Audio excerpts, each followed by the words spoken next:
추웠습니다. 그동안 미처 추위를, 겨울을 준비하고 있지 못하던 저 같은 사람에게 이번 추위는 정말로 추위란 이런 것이다 하고 선포하는 것 같았습니다. 또한 2014년 한 해가 얼마 남지 않았고 아기 예수가 태어난 성탄이 코앞에 다가왔음을 마치 시위라도 하듯이 우리에게 알려주는 것 같았습니다. 교회력으로 볼 때, 교회에서 사용하는 달력을 의미합니다. 예수님께서 탄생하신 성탄절의 4주 전부터를 대림절이라고 합니다. 주님께서 강림하신다는 대강절이라고도 일컫는데, 예수님의 탄생을 기다리기 때문에 어찌 보면 탄생을 기다림으로 기다릴 때 탄자를 써서 대탄절이라고 불러야 할지도 모르겠습니다. 그러나 아기 예수는 여러분 잘 아시듯이 이미 2000여 년 전에 유대 땅에서 탄생하셨기에 이제 우리는 더 이상 처음 오신 예수, 초림 예수를 기다릴 필요는 없습니다. 다만 우리가 기다릴 예수는 누구십니까? 이 땅에 다시 오실 재림 예수를 기다리는 것, 그 마음으로 이 대림절을 우리는 지켜야 할 것입니다. 하나님의 말씀대로 아기 예수가 이 땅에 태어났듯이 반드시 예수 그리스도께서 다시 이 땅에 재림하실 것이라는 그분의 말씀을 믿으며 오늘 말씀의 제목과 같이 다시 오실 주님을 기다리며 이번 성탄을 맞이해야 할 것입니다. 우리 김상희 교회님 은혜에 너무나도 은혜가 되었습니다. 1년 동안 우리가 많이 부족했지만 이번 성탄을 맞이하는 이 기간 동안 기도하면서 회개하면서 하나님께 나아가자는 그 기도의 말씀이 제게 너무나 큰 은혜가 되었습니다. 맞습니다. 우리가 맞이하는 성탄은 세상의 그런 성탄과는 전혀 다른 것입니다. 기뻐하고 즐거워하고 흥청망청 즐기는 크리스마스가 아닌 것입니다. 약자들을 돌보고 나보다 못한 이들과 함께하는 그런 아기 예수의 탄생을 기리는 예수 그리스도의 탄생을 온 마음으로 묵상하는 그런 성탄 기간이 저와 여러분에게 있기를 바랍니다. 노벨 문학상 하면 가장 큰 상이죠. 노벨 문학상을 받은 사무엘 베케트라는 사람이 있었어요. 그가 남긴 인류 역사상 가장 위대한 희극이 있었으니 그 제목이 고도를 기다리며 라는 작품이 있는데, 이것은 20세기에 들어와서 가장 큰 반향을 일으킨 인간 상태에 대한 풍자극입니다. 우리나라에도 연극으로 여러 차례 공연되고 지금도 계속 책으로 발간되고 연극으로 공연되고 있습니다. 인간은 끊임없이 고도라는 사람 이름인데요, 고도라는 인물, 우리 믿는 이들에겐 고도라는 인물은 곧 하나님이요, 그 하나님을 믿지 않는, 하나님은 오지 않는다는 내용의 풍자극입니다. 극 중에 유일한 소품은 죽은 나무가 무대를 차지하고 있습니다. 그 죽은 나무는 곧 하나님이 없다는 것을 상징합니다. 베케트는 인생은 불합리하고 하나님은 없다고 주장합니다. 그래서 하나님을 믿는 것은 곧 죽은 나무를 믿는 것이기에 스스로 자기 자신의 의미를 재창조해야 한다고 주장했습니다. 인간을 구원하려고 메시아가 이 땅에 온다는 우리의 믿음은 우리의 모든 사상과 생각을 지배해서 우리를 보잘것없게 만들기 때문에 우리 자신을 위해서 그런 믿음을 제거해야 한다고 그는 주장했습니다. 고도를 기다리며, 이 작품은 다음과 같은 메시지를 전하고 있는 것입니다. 하나님은 나타나지 않을 것이다. 우리는 속았다. 이제 우리가 해야 할 일은 하나님이 오신다는 그 기대를 포기하는 것이다. 그래야지 하나님이 오실 때 실망하지 않을 것이다. 무슨 얘기를 하고 있나요? 이처럼 성경은 베드로후서 3장을 보시면 종말의 때에 이런 사람들이, 베케트와 같은 많은 사람들이 이 땅에 등장할 것이라고 이야기하고 있습니다. 많은 사람들이 의심과 절망 속에서 자기 자신을 포기하고 하나님을 기다리는 것을 실증내고 있는 현실입니다. 하물며 우리 믿는 사람들 가운데도 그런 사람들이 많아지고 있다는 사실이죠. 당장에 크리스마스를 기다리고 있지만, 성탄의 그 분위기는 너무 좋아하지만 무엇을 좋아하는 것입니까? 세상 사람들과 즐기는 성탄, 크리스마스, 나만의 크리스마스를 즐기고 기뻐하는 것이죠. 그리스도에 대한, 예수에 대한 아무런 관심이 없는 것입니다. 그러나 그 결과는 어떠했습니까? 그 결과는 절망 외에 아무것도 없을 뿐입니다. 믿는 사람에게 하나님을 기다리는 간절한 마음이 없다는 것, 이것보다 더 불행한 것은 없습니다. 주님께서 지금 이 순간 이곳에 다시 오시는지, 우리가 주님 앞에 올라가든지, 주님을 만난다는 그 소망이 있기 때문에 우리는 하루하루 지금 이 자리에 함께 하신 여러분처럼 기쁘게 예배하고 기도하고 전도하고 헌신하며 행복한 삶을 살아갈 수 있는 것 아니겠습니까? 여러분, 그 소망을 저버리지 마십시오. 우리는 어떠한 경우에도 주님을 다시 만난다는 그 기대를 잃지 말아야 할 것입니다. 그렇다면 주님을 기다릴 때 우리는 어떠한 자세로 기다려야 합니까? 오늘 말씀이 우리에게 가르쳐주고 있습니다. 먼저는 복음의 세 박자가 필요하다고 합니다. 복음의 3박자 한번 배워보겠습니다. 회개하고 믿고 승리하라 라는 세 박자를 의미합니다. 가장 먼저 주님께서 기뻐하지 않는 나의 삶을 회개하고 그 회개한 것에 대한 하나님의 도우심을 믿으며 하나님의 함께 하심을 내세워서 이제는 주님께서 기뻐하시는 삶을 살도록 매일 승리할 수 있는 삶이 우리에게 필요한 것입니다. 그래서 복음의 3박자, 회개하고 믿고 승리하는 이 삶이 저와 여러분의 삶에 언제나 반복되기를 간절히 축원합니다. 먼저는 주님을 기다리는 모습이 깨어있는 모습이어야 합니다. 본문 35절에 허리에 띠를 띠고 등불을 켜고 서 있으라. 허리에 띠를 띠고 등불을 켜고 서 있는 상태는 전체적으로 그 영혼이 잠들어 있는 상태가 아니라 깨어 있어야만 가능한 상태이지 않습니까? 이 말씀을 잘 살펴보니 깨어서 준비하는 첫 번째 모습은 허리에 띠를 띠고, 두 번째 모습 등불을 켜고, 마지막 세 번째 서 있더라 입니다. 첫 번째 허리에 띠를 띈다는 것은 언제든지 민첩하게 주님께서 부르실 때 주의를 할 수 있도록 준비된 자세를 의미합니다. 이것은 주님을 기다리며 늘 깨어서 충성스럽게 일하는 그런 자세를 보여줍니다. 그러나 충성스럽게 일을 한다 할지라도 일하는 사람의 기준이 있어야 하는 것입니다. 주인의 뜻대로 해야지 자신의 뜻대로 한다면 그것은 전혀 다른 일이 되는 것입니다. 종은 주인의 뜻을 이루어드리기 위해서 존재하는 것입니다. 또한 주인의 뜻대로 일할 때만이 착하고 충성된 종아 라고 칭찬받을 수 있게 됩니다.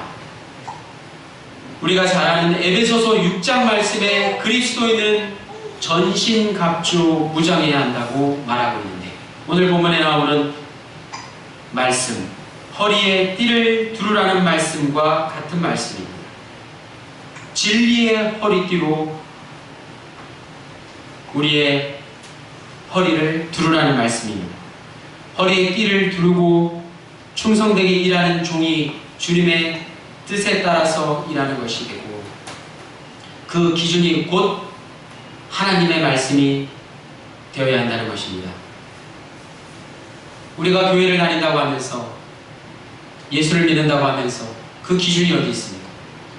하나님의 말씀이 기준이 되지 않으면 그 어떤 충성도, 그 어떤 헌신도, 그 어떤 봉사도 아무런 의미가 없이 주님께서 다시 오실 때 오히려 종들을 책망하게 된다는 말씀. 두 번째는 등불을 켜고 있는 모습입니다.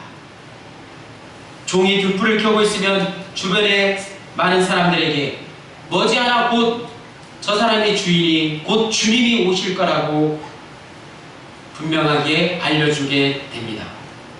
반대로 종이 등불을 켜고 있지 않으면 주인이 오는지 주님이 오시는지 그 모습이 어떤 모습인지 전혀 알 수가 없습니다.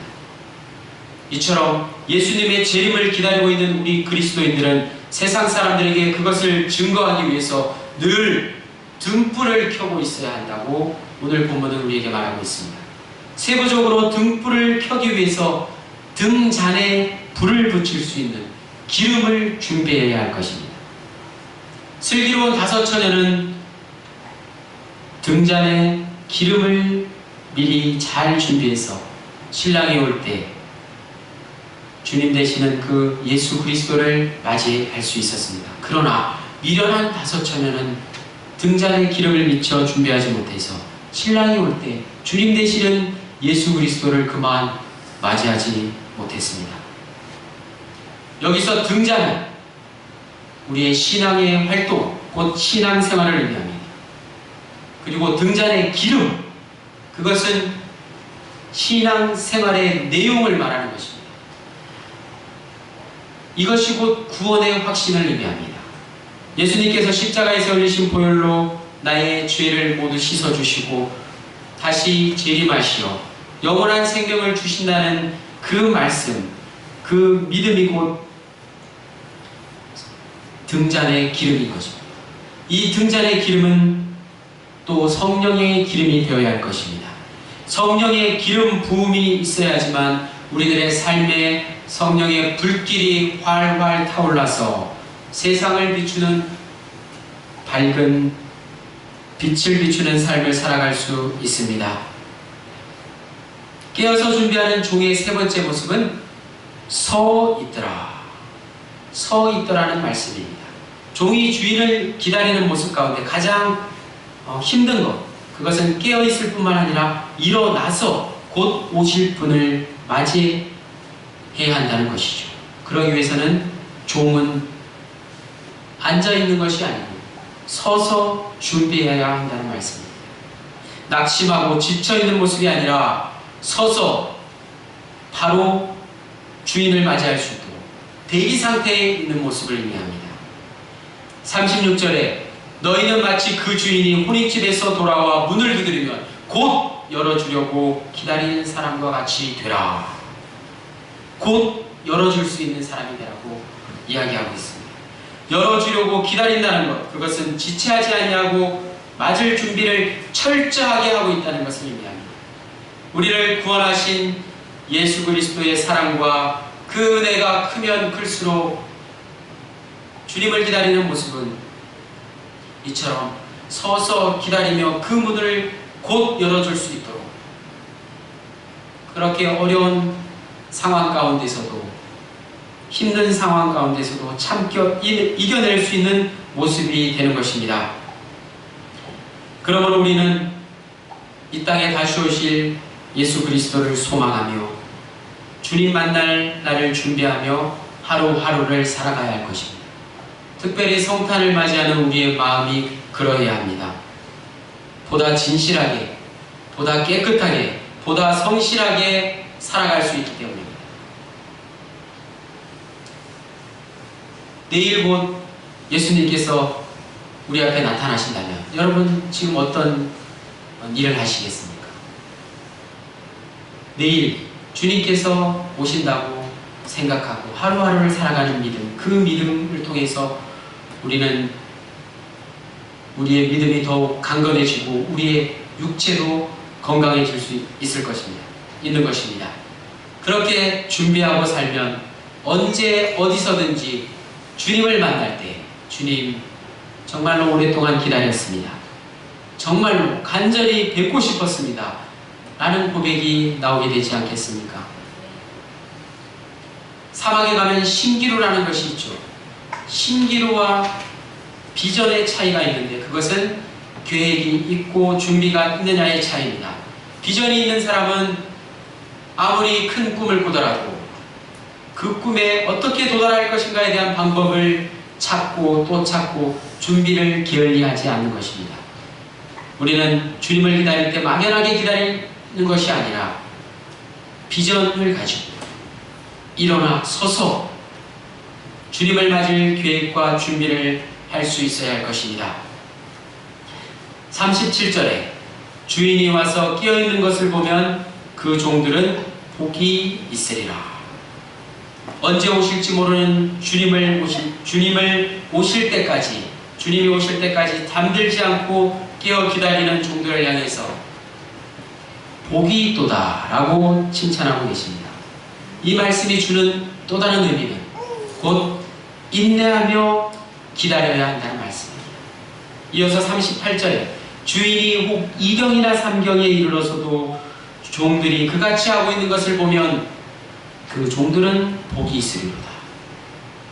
2경과 3경은 가장 어두운 때, 가장 깨어있기 힘들 때를 의미합니다.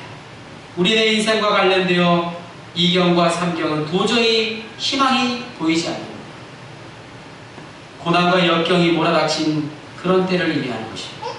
그때에도 믿음을 잃지 않고 인내하며 참고 기다리면 주님께서 우리에게 복을 내려주시고 종들을 칭찬하여 주신다고 오늘 본문 37절, 38절은 복이 있으리라 라고 말씀하고 있습니다. 그러나 그때가 오히려 주님을 만날 수 있는 고난과 역경이지만 주님을 더욱더 만날 수 있는 때가 될 수 있음을 우리는 깨달아야 합니다. 너무나 세상 일이 잘 되면 주인은 보이지 않고 주님의 모습은 온데간데 없고 세상 일만 보며 기뻐하는 것이 우리의 인간의 모습입니다. 대부분의 사람들은 주님께서 도와주심으로 감사해서 기뻐함으로 일이 잘 된다고 생각하지 않고 내 노력으로 또 내 뜻으로 세상 일이 잘 됐기 때문에 기뻐하며 즐거워하는 우리의 모습을 돌아봅니다. 그러나 인생의 가장 어두운 밤길에 도무지 앞이 보이지 않는 캄캄한 암흑 속에서 바로 그때 주님을 오랜 기다림 끝에 만날 수 있다면 그 어둠의 터널을 뚫고 환한 빛이 비추고 주님께서 우리를 기다리고 계신다는 사실을 깨달았을 때 그것이 우리 인생 가운데 가장 복된 최고의 순간이 될 것입니다. 그러므로 눈에 보이는 현실에서는 우리가 지고 있는 것처럼 보이지만 그러나 눈에 보이지 않는 더 큰 영적 싸움에서 승리하는 것이 바로 우리 그리스도인들의 삶인 것입니다. 육적으로는 세상에서 이기는 것처럼 보이지만 그것은 잠깐이고 영적으로 구원받음으로 승리하는 것은 영원한 하늘나라에서 영원한 행복을 누리는 참된 축복인 것입니다. 추위를 당하며 저와 여러분 힘들어하며 아무리 우리의 몸과 마음이 가난하고 불편하다고 할지라도 영원히 주님과 함께할 저 천국의 승리를 붙잡으시고 그날을 하루하루 손꼽아 기다리시며 우리의 영혼이 깨어있기를 원합니다. 참고 인내하고 기다리면 반드시 그 승리의 현장 가운데 저와 여러분이 함께 하실 줄로 믿습니다. 마지막 말씀 39절에서 40절 말씀을 다 같이 읽겠습니다. 오늘 본문 말씀 누가복음 14장, 누가복음 12장 39절에서 40절 말씀을 함께 한 목소리로 읽겠습니다. 시작. 너희도 아는 말이 집주인이 만일 도둑이 어느 때에 이를 줄 알았더라면 그 집을 뚫지 못하게 하였으리라. 그러므로 너희도 준비하고 있으라. 생각하지 않은 때 인자가 오리라 하시니라. 아멘. 주님께서는 예측하지 못한 상태에서 우리 앞에 나타나실 것입니다. 도둑이 어느 때에 올 줄을 아무도 모르는 것처럼 주님께서는 우리들이 예측할 수 없는 상황에 갑자기 우리에게 임하시는 것입니다. 즉 내가 예측한 때에 오시든지 내가 예측한 때에 오지 않으시든지 간에 주님께서 오신다는 그 사실 자체가 중요한 것입니다. 내가 예측한 때에 오시면 주님을 맞이하고 내가 예측하지 못했을 때 내가 예측한 때에 오지 아니하시면 주님을 맞이하지 않으실 아니지 않습니까? 주님을 기다리는 종의 자세는 본인이 예측을 한 때에 오시건 그렇지 않은 때에 오시든 주님을 맞을 준비가 되어 있어야 한다는 사실입니다. 이것은 우리가 주님 앞에 어떤 문제를 가지고 기도했을 때도 동일하게 적용됩니다. 우리가 원하는 대로 문제가 해결되지 않을 수도 있습니다. 반대로 우리가 기대하지도 않고 있을 때 그 기도가 들어 응답될 때 문제가 해결될 때가 있습니다. 내가 원할 때 문제를 해결해 주시면 잘 믿고 내가 원치 않았는데 잘 해결되니 기도하지 않아도 된다는 것은 종의 자세가 아닌 것이죠. 중요한 것은 주님께서 반드시 문제를 해결해 주신다는 사실을 믿는 것입니다. 우리는 늘 종의 자세를 잊지 말고 모든 것을 감사함으로 받아들이고 주님이 어느 때에 오시든지 이 종은 상관없이 맞이할 수 있도록 준비해야 할 것입니다. 또한 우리의 기도의 응답 역시 하나님의 방법으로 바꾸어져 응답해 주심을 감사하며 받아들일 수 있는 저와 여러분 되시기를 바랍니다. 오늘 말씀의 결론, 예수님이 탄생하기 전에는 400년 동안 신구약 중간시대라고 400년 동안 하나님께서 이 땅의 백성들에게 한 말씀도 하지 않고 침묵하셨던 암흑기가 있었습니다. 예수님께서 탄생하시기 전 그 오랜 시간 동안 믿음을 잃어버리고 메시아가 오시기를 기다리다가 지친 많은 사람들이 있었습니다. 마치 고도를 기다린 사람들처럼 안 되겠다, 우리 손으로 이 문제를 직접 해결하겠다 하고 분노하면서 일어섰던 무리들이 바로 예루살렘의 열심 당원들이었습니다. 그들의 목적은 좋았지만 그러나 그들의 가는 길이 옳지 않은 길이었기 때문에 시간이 지나자 그들의 모습을 보았더니 자신들이 모르는 사이에 그들은 테러리스트가 되어 있었다는 사실입니다. 400년 동안 하나님의 음성이 한 번도 들리지 않은 영적 암흑기, 그 암흑기가 언제입니까? 또다시 우리에게 다가오고 있지는 않습니까?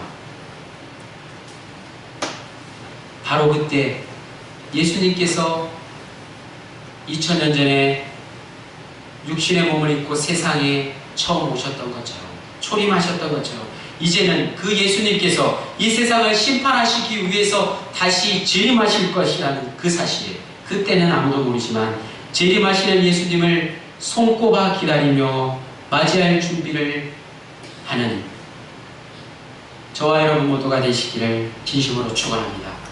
그런 의미에서 다가오는 성탄, 2014년의 성탄, 아기 예수의 탄생을 기념하는 주의 백성들, 저와 여러분 모두가 다시 오실 예수 그리스도를 함께 생각하는 그런 축복의 시간들 되시기를 간절히 축원합니다. 기도하시겠습니다. 사랑의 하나님,